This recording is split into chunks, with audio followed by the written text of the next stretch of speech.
Shalom Uvracha, bienvenue à tous dans notre rubrique Vision chassidique de la paracha de la semaine. Cette semaine, parachat Shoftim. Le Baal Shem Tov HaKadosh, Rabbi Israël Ben Eliezer, le fondateur du chassidisme, raconte la métaphore suivante. Un jour, un grand roi voulait tester l'amour de ses amis. Alors il leur confia, à 3 de ses amis, il leur confia un animal de compagnie, un chien en l'occurrence. À chacun d'eux, il leur confia ce chien en leur disant qu'il fallait l'observer, le garder, le nourrir. Alors le premier ami ne donna rien du tout à manger au chien. L'argent qui lui avait été confié pour nourrir cet animal, il l'avait entièrement utilisé pour confectionner une merveilleuse couronne pour le roi. Et il avait laissé mourir l'animal. Le deuxième ami, sachant que l'argent qui lui avait été confié devait servir également à des choses plus importantes pour le roi, utilisa cet argent que seulement pour nourrir ce dont l'animal avait besoin, pour les besoins de l'animal, les besoins naturels, pas plus. L'animal ne fut donc pas développé plus que cela. Le troisième ami, quant à lui, il nourrit l'animal en le goinfrant, en lui donnant tous les plaisirs possibles et inimaginables, et le chien était fort développé à la fin du séjour. En fin de compte, le roi fit appeler ses amis. Le premier ami, qui n'avait rien donné au chien, il l'appela mon chacham, mon sage. Le deuxième, celui qui avait nourri ce dont seulement le chien avait besoin, il le nomma mon Benoni, mon homme intermédiaire, celui du juste milieu. Et le troisième ami fut appelé par le roi Tipesh, idiot et sot. Quelle est la raison à cela ? Le premier ami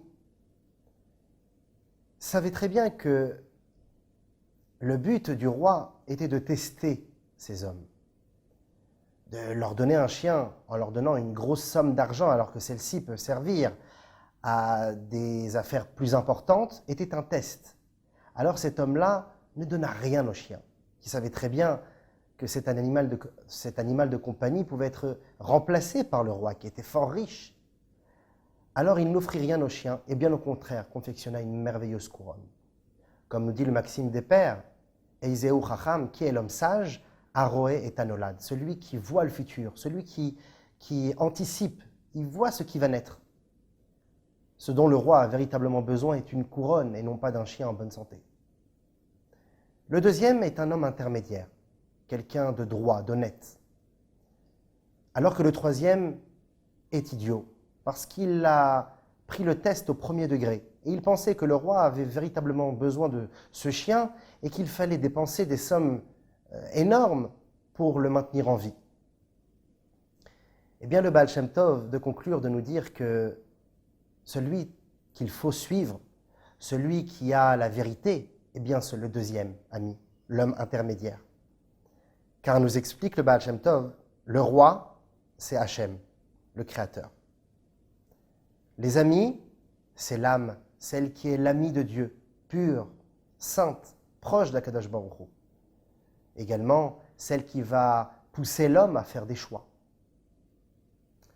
Et le chien, l'animal de compagnie, c'est le corps.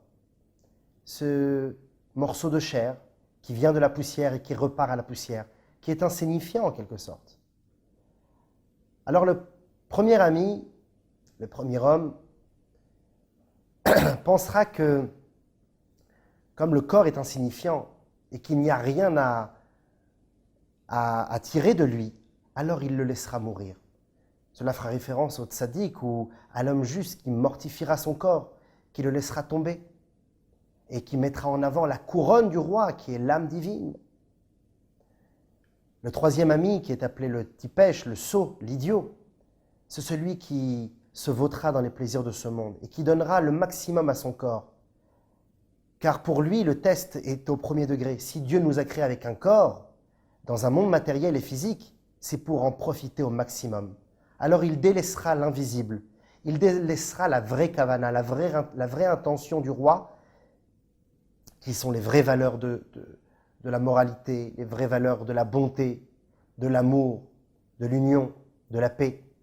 Et bien entendu, de l'élévation de notre corps. Celui-ci, ce troisième homme, délaissera la neshama et mettra en avant le corps. Et le Baal Shem Tov de conclure, de nous dire que celui dont il faut suivre les chemins, c'est du deuxième ami, l'homme intermédiaire, celui qui en fin de compte subjugue le corps, le corporel, le physique, le matériel, avec le spirituel. Au corps, il donnera ce dont seulement il a besoin. Le nourrir 3 fois par jour, certes. Faire un peu de sport pour être en forme physique, bien sûr, comme nous dit le Maïmonide. Mais il ne faut jamais oublier la kavana, l'intention profonde, la première pensée du roi, qui est de lui confectionner une couronne. Il nous laisse pour cela un taxiv, il nous laisse pour cela une somme d'argent bien précise avec laquelle nous devrons faire avec. Et il faudra savoir se partager. Cette idée, nous la trouvons dans notre paracha de cette semaine, paracha de Shoftim, avec le premier pasouk de la paracha qui nous dit la chose suivante. Shoftim veshotrim titen lecha. Ô toi, âme Israël, peuple juif, tu devras t'offrir des juges et des policiers qui te garderont, qui te jugeront. Bechol sha'arecha, à toutes les portes de tes villes. Asher Hashem Elokecha noten lecha, que Dieu t'a offert. La suite du pasouk, Veshaftu et ha'am mishpat tzedek. Et ces juges-là jugeront le peuple avec un jugement honnête, droit et de justice. Le man tichye, afin que tu vives, veyarashta et haaretz, et hérite de la terre, Asher Hashem Elokecha noten lach, que Dieu t'offre, que Dieu te donne. Ce pasouk nous parle du droit civique, de la loi, de la législation, et qu'il faut observer certaines lois qui nous ont été ordonnées par Dieu. Et pour ce faire, nous avons des juges qui nous donneront la loi à observer et les policiers qui nous pousseront à observer la loi. Si nous ne désirons pas observer la loi, alors là, ils seront là pour nous obliger et nous pousser donc à suivre les chemins de Dieu. Le Siftei Kohen nous explique que ce pasouk ne parle pas seulement de stations de police ou de tribunaux, mais parle d'un point de vue beaucoup plus mystique et profond des portes de l'homme, les she'arim, les ouvertures que Dieu nous a offertes afin de communiquer avec le monde qui nous entoure. Il y a 7 portes pour le corps humain. Les 2 yeux, les 2 oreilles, les 2 narines et la bouche. Ces 7 portes seront les canaux qui vont ingurgiter des idées ou les renvoyer. C'est la raison pour laquelle un homme devra s'efforcer toute sa vie à filtrer ce qu'il entend, ce qu'il voit, ce qu'il sent, ce qu'il dit ou ce qu'il mange. Lorsque j'écoute une mauvaise parole, alors il faut que je la repousse des 2 mains. Je dois faire à ce moment-là la sourde oreille, comme on le dit. De la même manière, lorsque je sens une odeur qui peut me donner une tentation négative de nourriture non cachère, je dois savoir aussi fermer mes narines. D'ailleurs, le Zohar nous dit que les patriarches avaient une capacité toute particulière de non seulement gérer leurs sens, mais de les activer ou de les désactiver. Nous n'avons pas ces capacités, mais nous pouvons tout au moins les canaliser. La bouche, qui a double sens, savoir quoi manger, quoi ne pas manger. Avant de manger quelque chose, il faut se poser la question, est-ce que j'ai fait la bénédiction? Me suis-je lavé les mains? Cette nourriture est-elle véritablement cachère? Ai-je mangé de la viande quelques heures plus tôt ou non? Et aussi les paroles que nous disons, ce qui va sortir de la bouche, des paroles vexantes ou des paroles d'amour, des paroles de critique négative ou d'élévation positive. Tout cela sera géré à travers nos portes, nos canaux qui jouent en réalité entre 2 dimensions, la dimension interne et la dimension externe, telle une ville qui possède des portes afin de se protéger des intrusions extérieures et de garder au chaud tous les habitants de la ville à l'intérieur. Pour ce faire, il nous faut des juges. Les juges, c'est le tribunal un tribunal est composé d'au moins 3 rabbanim, 3 rabbins, un beit din. Cela fera référence à l'intellect, aux 3 forces intellectuelles précisément. La sagesse, l'analyse et l'entendement. Chochma, Bina, Da'at. Ces 3 juges vont canaliser, filtrer les pensées, les paroles, la nourriture, ce que j'entends, ce que je sens, et vont réfléchir, vont départager les choses afin de savoir ce qui est bon pour moi ou ce qui n'est pas bon pour moi. C'est la raison pour laquelle, avant de dire quelque chose, nos sages nous disent « Tourne 7 fois ta langue dans ta bouche ». Cela te laissera le temps de réfléchir si cette parole que tu vas dire te sera peut-être, chas v'shalom, fatale. Souvent, on dit des choses, quelques minutes plus tard, lorsque nous nous sommes calmés et que la tension est redescendue, on regrette amèrement ce qu'on a dit. Parce qu'on ne réfléchit pas avant de parler ou d'entendre, de sentir, de goûter, de regarder. D'ailleurs, les yeux sont les portes du cœur, comme nous disent nos sages, car l'œil voit, le cœur désire, et le mauvais penchant nous pousse au mauvais agissement. C'est la raison pour laquelle nos sages nous disent également que celui qui n'a pas de vue, qui est aveugle, non-voyant, lo aleinu, est considéré comme un mort. Non pas d'un point de vue péjoratif, mais parce qu'un mort est dépourvu de mauvais penchants. Tout ce qui est en vie sur cette terre est composé de 2 forces, la force du bien et la force du mal. Et le non-voyant, puisqu'il ne voit pas, puisqu'il n'ingurgite pas des données extérieures, eh bien, a beaucoup moins de pulsions dans son cœur que les autres. Alors il est considéré comme quelqu'un qui a presque pas de mauvais penchants, donc comme un mort. C'est positif, au contraire. Eh bien, de la même manière, le corps humain est comparé à une ville. Cette ville est convoitée par 2 seigneurs, le seigneur du bien et celui du mal. Les 2 vont tout faire, toutes sortes de stratagèmes, de procédures pour conquérir la ville. Il faut que les portes soient solides. C'est la raison pour laquelle, dans la belle mélodie de Shabechi Yerushalayim que nous connaissons tous, il est écrit Ki chizak beriche sha'araich, car sont forts les gonds de tes portes. Lorsqu'une porte est vacillante, alors il faut renforcer les vis et les gonds, afin que berach banaich bekirber, que les enfants de tes entrailles soient bénis. La bénédiction, c'est lorsque l'on sait qu'est-ce qu'il faut prendre et ce qu'il ne faut pas prendre. Ces portes-là sont véritablement importantes.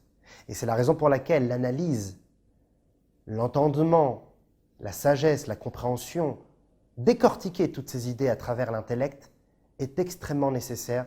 C'est un devoir, une obligation. Les juges, shoftim. Cela dit, si les shoftim n'ont pas réussi à convaincre le corps de ne pas agir négativement, alors il faut envoyer les shotrim, les policiers. Les policiers, c'est ceux qui vont pousser l'homme à s'efforcer, à se forcer, à agir pour le bien et à ne pas faire le mal. D'ailleurs, Rashi nous dira que ces shotrim, à l'époque du temple, ces policiers étaient des gens qui étaient makim ou vekoftim bamakel urtsua. C'était des gens qui frappaient avec des bâtons et des fouets. Si une personne avait été avertie plusieurs fois par le tribunal, avec des lettres recommandées, pendant des mois, qu'ensuite on lui avait envoyé des colosses, des shotrim, qui eux-mêmes l'avaient averti, lui disant « si tu ne fais pas ce qu'on te demande, si tu ne cèdes pas l'acte de divorce pour ta femme pour qu'elle puisse se remarier, nous serons obligés de te frapper. » Et qui ne cède toujours pas, alors les shotrim seront là d'un point de vue physique, avec leur force, pour le convaincre et le forcer. De la même manière, lorsqu'un homme se dit « moi je n'ai pas peur de ces situations », je sais que le mauvais penchant ne pourra pas m'attaquer, je suis un homme plein de moralité, je sais ce que je fais, je suis intelligent, je suis fixé, je suis basé, je suis fondé. J'ai les shoftim dans ma tête qui me canalisent. Je peux m'exposer à une situation qui peut être pour moi négative ou de tentation négative. Eh bien, les shoftim pourront m'aider à canaliser tout cela, et pour autant, je peux tomber dans la faute, Chas v'Shalom. Parce qu'à un certain moment, l'homme ne peut pas faire seulement confiance à la théorie des shoftim, mais doit aussi s'efforcer à se sauver de cette situation, à d'échapper à la faute en se prenant en main et s'écartant de ce chemin grâce aux shotrim, qui, quant à eux, agissent concrètement en nous forçant à faire l'action positive ou à nous dégager de l'action négative.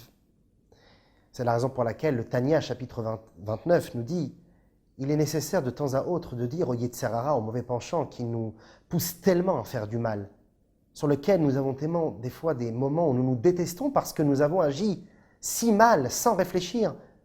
Tout vient du Yetzer Hara, du mauvais penchant. » Eh bien, le Tanya nous dit de lui dire de temps en temps cela peut le réveiller, peut un petit peu le bouleverser. L'Omarlo, lui dire « Atara veracha, tu es mauvais et impie, méchant. Umshukat sumtoav umnuval, tu es dégoûtant, sale, tu es repoussé.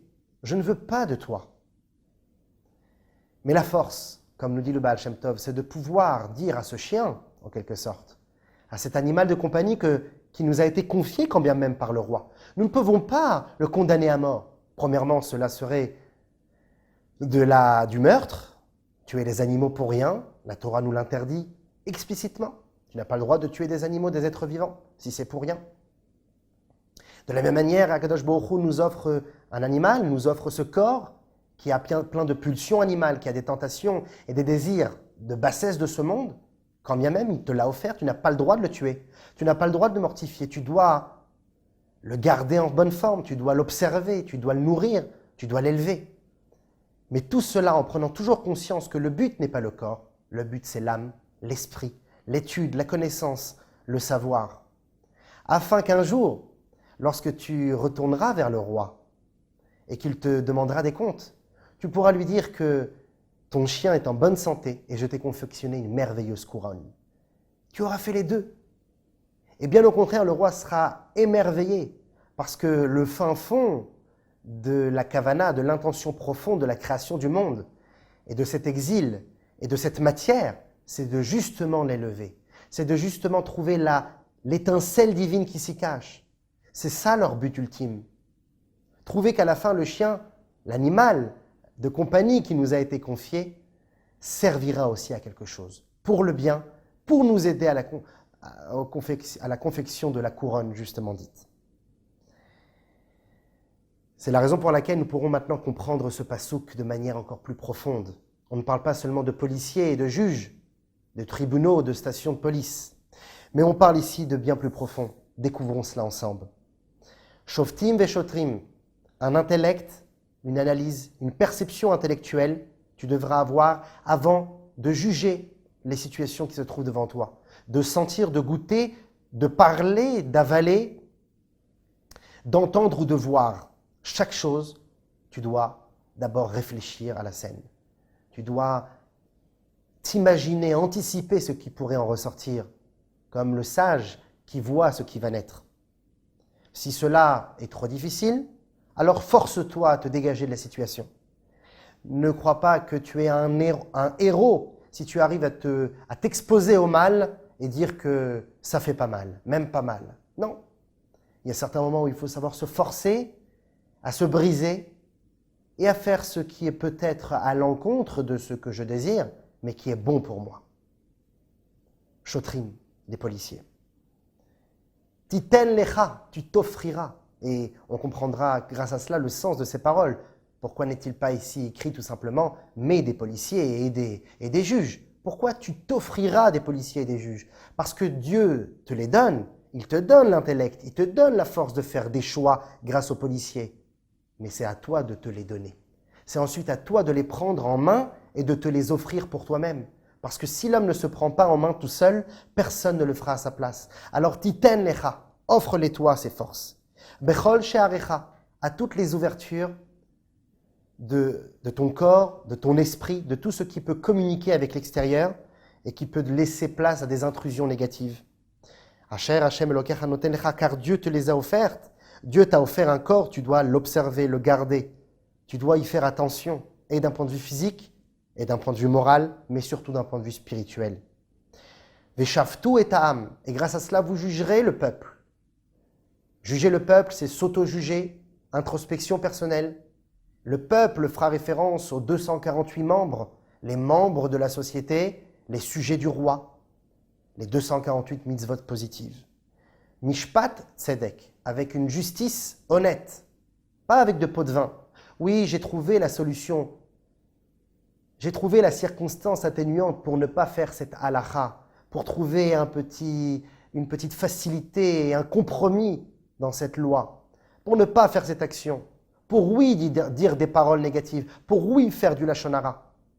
C'est que du jugement, je ne fais pas de mal, je trouve des circonstances atténuantes. Dieu nous dit non.